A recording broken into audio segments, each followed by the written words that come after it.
I recently read Brené Brown's Strong Ground. I'm a big fan of Brené Brown and have read many of her previous books. Daring to Lead is one of the #1 books I recommend to leaders. It's almost always at the end of a slideshow I'm doing with leaders in workshops.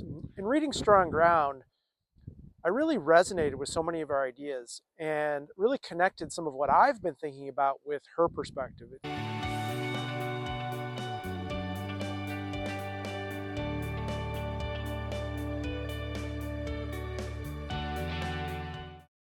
It's so validating and affirming to have someone of Brené Brown's scholarly caliber and also someone who's really great at translating things into words and things that leaders can understand. That translation from nerdy scholarly research into tangible things that people can put into practice is so helpful.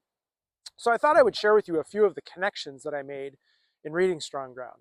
Kind of the central premise of Strong Ground is this notion of grounded confidence that Brené Brown talks about. This paradox of being grounded, assured of ourselves, and confident, but not braggadocious or false in our confidence. This really aligns with my notion of courageous humility. We're kind of coming at the same idea from two different angles. Courageous means that's the confidence part. We need to be willing to take action and do things.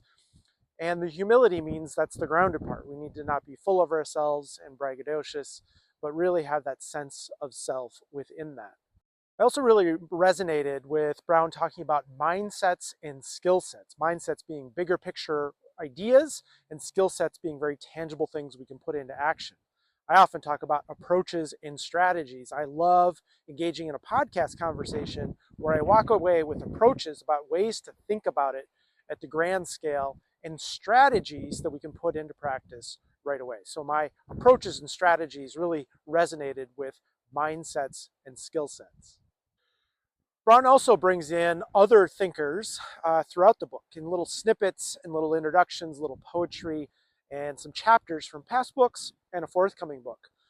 Two that I resonated with is her integration of Dan Pink's notion of symphonic leadership. He talks about the difference between a bassoon player who can play the instrument and a conductor who can bring all the different instruments playing together. This reminded me of the different levels of leadership we talk about in our Evolve program. We talk about operational leadership, strategic leadership, and visionary leadership. It reminded me that maybe we could extend that to talk about the bassoon player, operational leadership. Can I do the thing, run my function, lead my operation? To the conductor, strategic leadership. Can I get all these pieces connecting together and singing together? To maybe visionary leadership, which might be the artistic director of the orchestra or symphony. Another one is Aiko Bethea, and I hope I'm saying that right. I'm not quite sure. But Bethea is a lawyer, a former deputy director of the Gates Foundation, a leadership coach, and someone who Brown has worked with, consulted, and really trusts, particularly around issues of equity. Bethea has a new book coming out that Brown is helping to get published, and in Strong Ground, she gives us a little snippet about leadership. Bethea talking about leadership that is anchored, aligned, and accountable. This connects with a couple of ways that I think about leadership. As I talk about leading through a storm, I'm often talking about how do we find ourselves centered at the calm center of the storm where we're grounded, rooted, and anchored. And here Bethea is talking about anchored leadership being so important. I also talk in the curricular approach about bringing intentionality, clarity, alignment, and integration. And here Bethea is talking about that role of alignment. I also love accountability, particularly when it comes to equity issues. How do we hold ourselves accountable? How do we hold other people accountable? And how do we have that accountability be something that moves us forward rather than just shames and blames? Another thing that I've learned from Brené Brown. So a couple things I'm reflecting on and would invite you to reflect on having read Strong Ground. How do you see grounded confidence or courageous humility? Maybe one of those resonates with you over the other, and that's totally fine. But how do you see that in yourself, and how could you elevate that? Also, how are you leading at different levels?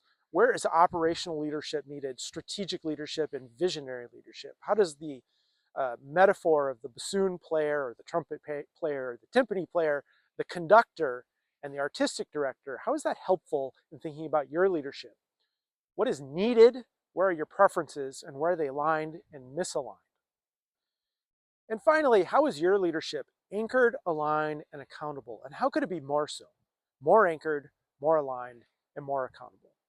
I enjoyed reading Strong Ground. Frankly, I think some of her previous books offer more new ideas and context. This one is strong and really laid the groundwork for some of the things that I've been thinking about. That's always very affirming to do. I hope you enjoyed this. If you want to connect about any of these leadership principles or others, let's connect. For right now, I'm going to go inside where it's warm, watch the sunset.